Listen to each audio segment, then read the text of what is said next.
Hello. So this is just an update on the donkeys that we brought up from auction in South Carolina. So on the left hand side here we have our gentleman who's got a bit of a cough. He is 12 years old. He's got what we would call a cresty neck.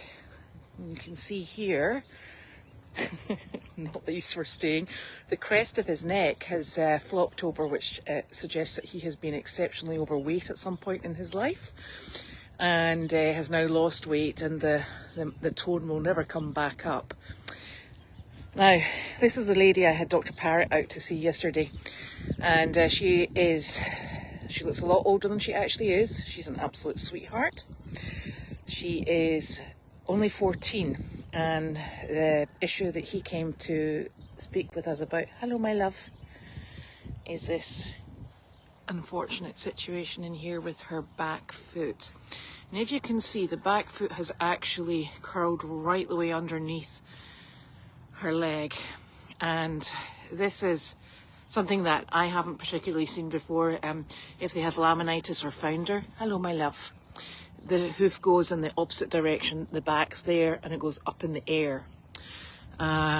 This, he thinks, has been as a result of an accident. Whatever damage has happened has caused this the foot to curl under the front, so she's actually balancing basically on the front of her hoof.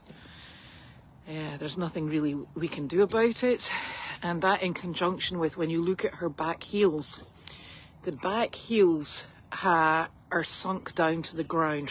So from where the hoof is here, you can see that the angle is very close to the ground. Essentially what that means is I have a no-legged donkey.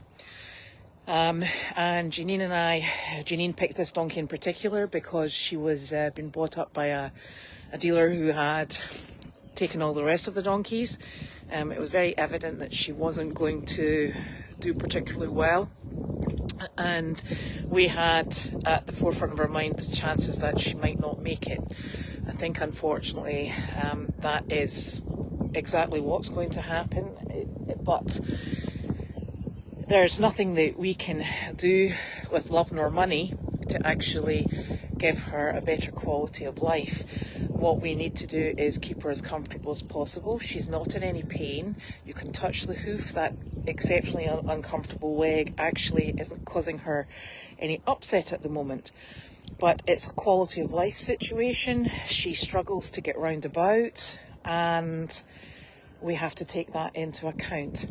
When the ground gets wet, as it's going to, there's going to be potentially exceptionally nasty situation with water getting trapped between the base of her leg and where this is turned over, and that causes infection, discomfort and other unpleasant things. She has difficulty getting into the runs, and she can, I'll just let these people go by, and she very often just lies down in the paddock, which is lovely when it's beautifully dry, not so much fun when it's soaking wet and horrible. So her quality of life is diminishing, and one of the reasons we chose not to help her on her way is we can give her, some green grass, lots of love and care and attention, and then we will help her. The problem we're left with is this cheeky chappy here. I have the funniest feeling he's pretty directly related to her. I'm wondering whether or not he may actually be her son. He is desperately bonded to her, and Janine made a decision when she was buying things like mini mules at auction that she wanted to keep the pair of them together because he was distraught being separated from her, and she very clearly was the one that he was getting confidence from. So given that being the situation, what we want to do is we want to introduce him to the other donkeys that we have here on the farm, maybe introduce him to another herd mate, and so that we can soften the loss slightly. It's not really turn of events that we had hoped for, But I think we're always pretty realistic, particularly with situations like this, that we have to do the best possible and be as cognizant of the quality of life. And so we're going to help him find another buddy. I'm thinking Arthur's probably a quite similar size and mentality. We're just letting him get over his cough first, and then we'll be assisting this lady on her way out. We also have, I don't know if you can see down here, hello beautiful, our little mini horse. And she is desperately skinny.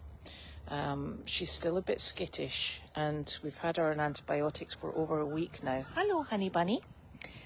Hello, darling. And we're hoping that this lady here will join our mini outreach team. You can see her ribs, etc., etc. So she's going to have a lot of love and care and good food and nutrients just to get her back into condition. As you can see, she's pretty dull. She's actually coming around in her personality. She was exceptionally flat and very skittish when we first brought her in. She's beginning to become a bit more confident, is keener to see and be with you, which is lovely. And she better get going because we've got the farrier coming in to look at feet, so that's something else we have to work on. So that's this little trio who came in from South Carolina, and the husband with a threatening looking pole. So that's the update, and we'll just keep going.